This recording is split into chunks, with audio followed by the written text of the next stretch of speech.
So magandang gabi po sa inyong lahat mga kapalarista. Yan, welcome po sa ating YouTube channel ha.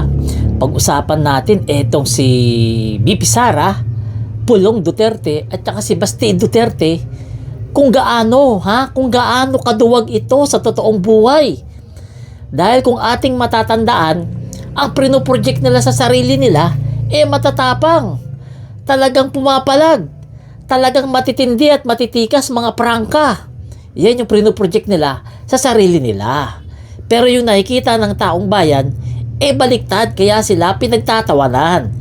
Pero bago tayo magsimula ha, kung bago ka lamang dito sa aking YouTube channel ha, bago lang to ha, pakisubscribe na po muna para mas marami pa tayong pagsamahan dito. So yun na nga mga kababayan ha, etong mga magkakapatid na Duterte, kung mag-project sila ng sarili nila sa taong bayan, akala mo talaga mga ubod ng tapang. Akala mo talaga may kakayahan, may mga ibubuga sa totoong buhay ha. Kung magsalita etong mga to, akala mo talaga kaya nilang panindigan yung mga sinasabi nila ha. Gaya na lamang netong si Basti Duterte ha. Kung matatandaan natin, hinamon nito ng suntukan si General Torre. Pero alam natin kung ano naging resulta. Pinagtawanan to ng buong Pilipinas. Kinutya-kutya etong si Basti Duterte ng mga Pilipino at tinawag na duwag, at sayang lang daw ang tato nito dahil hindi niya pinalagan si General Torre. Oh, di ba? Alam ng buong mundo 'yan kasi pinagtawanan talaga siya ng matindi noon. Pahiyang-pahiya talaga si Basti nung mga panahon na 'yon. Sumunod, etong si BP Sara. Sabi niya, I want daw bloodbath sa kanyang impeachment. Talagang gusto niyang patunayan na wala siyang kinalaman, wala siyang ninakaw sa taong bayan. Talagang haharapin niya raw yung impeachment niya. O ano nangyari? Yung mga kakampi niya, ang trumabaho yung mga kakampi niya sa Senado. Trinabaho yung impeachment niya. Hindi ibinigay yung kagustuhan niyang kunya-kunyarian lamang. Talagang pinatay yung impeachment para hindi na makapagpaliwanag etong si BP Sara. Kaya ang nangyari diyan, bad trip yung mga mamamayan at umaasa na magkakaroon muli ng impeachment sa susunod na taon. So, resulta, pinagtawanan siya kasi nga duwag, hindi niya hinarap ang impeachment niya at pinabayaan niya lang yung mga kakampi niya na patayin ng impeachment. So, pinabayaan o baka naman talaga siya nag-utos, hindi natin alam, di ba? At ngayon, etong si Pulong Duterte, talagang sobrang kahihiyan ang inabot nito ngayon sa mga Pilipino. Talagang pahiyang-pahiya. Etong si Pulong, talagang pinagtatawanan din talaga to ngayon ha. Pinagtatawanan. Isipin mo, hinamon niya ang gobyerno na imbestigahan siya kasi wala naman siyang ninanakaw daw. Wala naman daw siyang mga kabulastugan. Wala naman daw siyang mga kinulimbat na pera sa taong bayan at handa raw siyang imbestigahan siya. At handa siyang magpa-imbestiga. Yan ang hamon niya. O ano nangyari? Binigyan ng sulat ng ICI para papuntahin siya para matanong kung ano nangyari sa mga proyekto niyang flood control sa Davao City. O ang resulta, ayun. Alam na natin, di ba? Sumulat siya sa ICI at sinabi na hindi siya aatin kasi marami raw siyang dapat gawin, marami siyang trabaho sa madaling salita. Pero ang totoo diyan, duwag siya kasi nga wala naman talaga tong trabaho. Ni isa wala pang naipapasang batas to. Tandaan natin yan na ilang taong congressman na to pero ni isa wala pang batas na ipapasayan sa aking pagkakaalam. 'Di ba? O ibig sabihin noon hindi niya sinipot ang ICI, duwag siya. Hindi niya kayang panindigan yung sinabi niya, which is yan na po yung nasa dugo ng mga Duterte. Hindi nila kayang panindigan yung mga sinasabi nila na mga hanggang salita lamang. Walang pinagkaiba sa tatay nila. Sa tatay nila si Digong kaya nakulong. 'Di ba? Hinahamon-hamon niya si Trillanes. 'Di ba? Hinahamon-hamon niya. O nung pinalagan siya ni Trillanes, ayun, nagpaawat.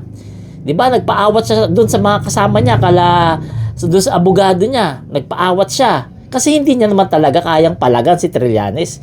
Kasi may edad na siya. Si Trillanes medyo bata-bata pa. Isang tadyak lang ni Trillanes sa kanya. Baka ma-ICU siya, di ba? So yan po yung mga realidad ng mga Duterte na makikita natin na magaling lang talaga sa salita, magaling lang sa tapang-tapang kunyarian, magaling lang mangburyaw, magaling lang manindak, pero pag pinatulan, duwag. Di ba? Okay, buti pa kamo si Sandro Marcos, buti pa. Hanga talaga yung maraming Pilipino dito kay Sandro. 'Di ba?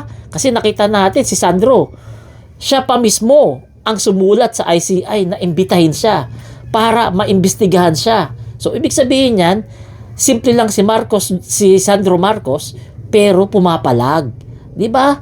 Pinalagan niya yung ICI, pinuntahan niya, hinarap niya yung mga judge, yung mga nag-iimbestiga sa ICI, hinarap niya ng talagang walang tinatago. Oh, yan dapat ang ginawa ni Pulong. Kaya yung mga Pilipino saludo sa katapangan ni Sandro Marcos at naniniwala sila na etong si Sandro Marcos ay walang ninakaw. Kasi nga nagpunta siya sa ICI para imbestigahan siya, para magbigay siya ng salaysay, para tanungin siya at para busisiin siya. Hindi gaya ni Pulong na duwag, 'di ba? Kaya nga ang sabi nila, marami nagsasabi ngayon na si Pulong talaga puro lang talaga hanggang salita at walang ibubuga sa totoong buhay, which is totoo rin naman talaga sa tingin ng maraming talagang mga Pilipino kasi hindi niya napanindigan yung sinabi niya. Kaya sana sa susunod sa mga Duterte, huwag kayong magsasalita ng tapos pag hindi nyo kayang panindigan. Kasi nakakahiya, nasisira yung ibang mga Duterte na mga matitino. 'Di ba? Nasisira. Okay lang sana kung 4 lang kayo. Kaso nadadama yung ibang mga matitino na Duterte, 'di ba? Kasi tingnan mo, magmamatapang-matapang sila. Oh, kapag pinatulan, hindi raw pala papalag. Makikita mo hanggang salita lang pala. Hanggang dakdak lang pala. Hanggang daldal lang pala. Oh, baka sabihin nyo, lahat ng sinabi ko fake news. Hindi po fake news siya. Totoo po, si Baste. Hindi pumalag kay General Torre, naduwag si Baste. Si Sara Duterte, hindi niya hinarap ang kanyang impeachment. At etong si Baste, si Pulong naman, ayun, naduwag sa ICI. Hindi niya hinarap ang ICI. Ang daming dahilan ni Baste, ang daming dahilan ni Pulong. 'Di ba? Hindi na lang niya aminin na duwag siya o natakot siya sa investigasyon ng ICI. Kasi nga naman, syempre, matitinding mga tao yung mag-iimbestiga. Isipin mo naman, Chief Justice, engineer, tapos isang public accountant na matindi. O, kung magkamali ka ng sagot dyan, naku, yari ka, may ipit ka talaga. O, kaya, mas minabuti ni Pulong, ginamit din ni Pulong yung utak niya na wag nang umatid.